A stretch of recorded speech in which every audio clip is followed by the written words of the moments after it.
On vit tous à l'intérieur d'une structure tellement immense qu'elle en est presque inimaginable. Une sorte de cité flottante avec des centaines de milliards d'étoiles, c'est ce qu'on appelle la Voie lactée. Mais cette galaxie, notre foyer, d'où vient-elle vraiment?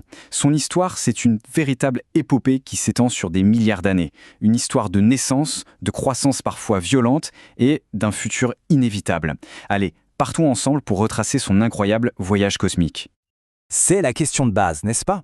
Et pour y répondre, on ne peut pas juste commencer ici, dans notre petit coin de l'univers. Non, il faut prendre du recul. Beaucoup de recul. On va changer complètement d'échelle, jusqu'à voir l'univers dans sa globalité, là où tout a vraiment commencé. Et voilà, c'est ça le point de départ de notre histoire. Ce n'est pas une vraie photo, attention, c'est une simulation sur ordinateur. Mais elle représente la plus grande structure de tout l'univers. La toile cosmique. C'est dans ce réseau complexe et absolument magnifique que les galaxies naissent et grandissent. Donc, pour comprendre notre galaxie, il faut d'abord comprendre son berceau. Cette première partie, on va la consacrer à cet échafaudage invisible qui structure l'ensemble du cosmos. Alors, la toile cosmique, c'est exactement ce que son nom suggère. Un immense réseau de filaments de matière. Faut pas imaginer que les galaxies sont juste éparpillées au hasard dans l'espace. Pas du tout. Elles apparaissent aux carrefours les plus denses de cette toile, un peu comme des grandes villes qui se forment aux intersections des autoroutes. Et cette toile, elle est faite de deux ingrédients principaux, qu'on ne peut même pas voir. D'un côté, ce qu'on voit en bleu sur la simu, c'est la matière noire. C'est elle qui forme l'armature, l'échafaudage gravitationnel qui donne sa forme à la toile. De l'autre côté, en orange, c'est le gaz.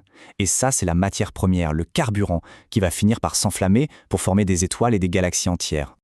Bon, maintenant qu'on a vu la grande image, la structure globale, on va faire un petit voyage dans le temps. On retourne à l'aube de l'univers pour voir à quoi pouvait bien ressembler une galaxie quand elle était encore un bébé.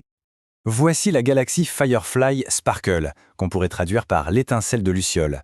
C'est une image incroyable qu'on doit au télescope James Webb.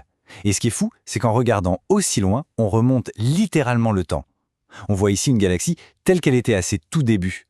C'est un aperçu fascinant de ce à quoi notre Voie lactée a pu ressembler. Et pour se donner une idée, là, on regarde à peine 600 millions d'années après le Big Bang. C'est l'équivalent de la toute petite enfance à l'échelle cosmique. L'univers était encore un genou et les galaxies comme celle-ci commençaient à peine à s'assembler.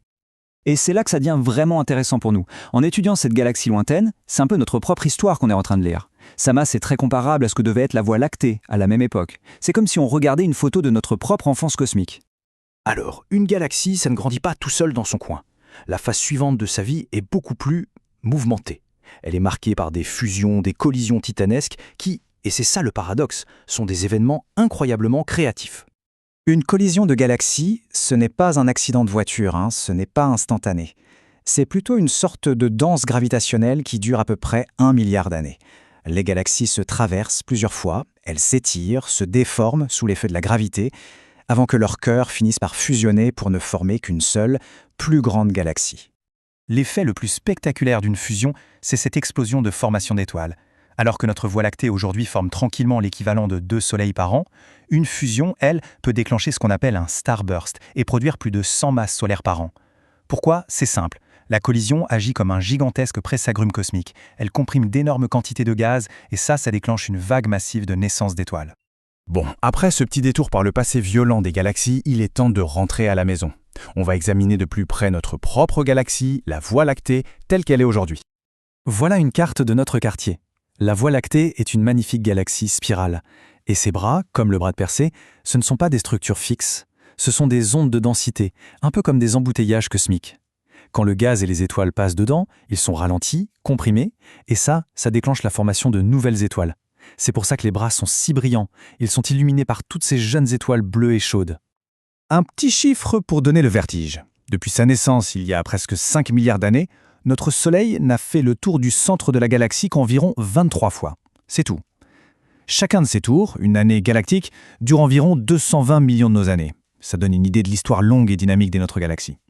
Alors, est-ce que notre galaxie a connu un passé aussi violent? La réponse est absolument. Et les indices sont partout autour de nous. Ces énormes et très vieux amas d'étoiles, les amas globulaires, en sont la meilleure preuve. La théorie la plus probable, c'est qu'il s'agit en fait des cœurs d'anciennes petites galaxies dévorées par la Voie lactée il y a des milliards d'années. Ce sont les cicatrices de notre passé cannibale.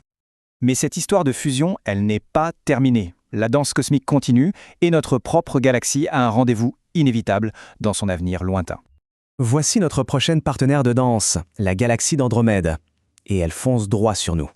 Dans environ 4,5 milliards d'années, nos deux galaxies vont commencer leur propre balai de fusion, qui durera lui aussi 1 milliard d'années.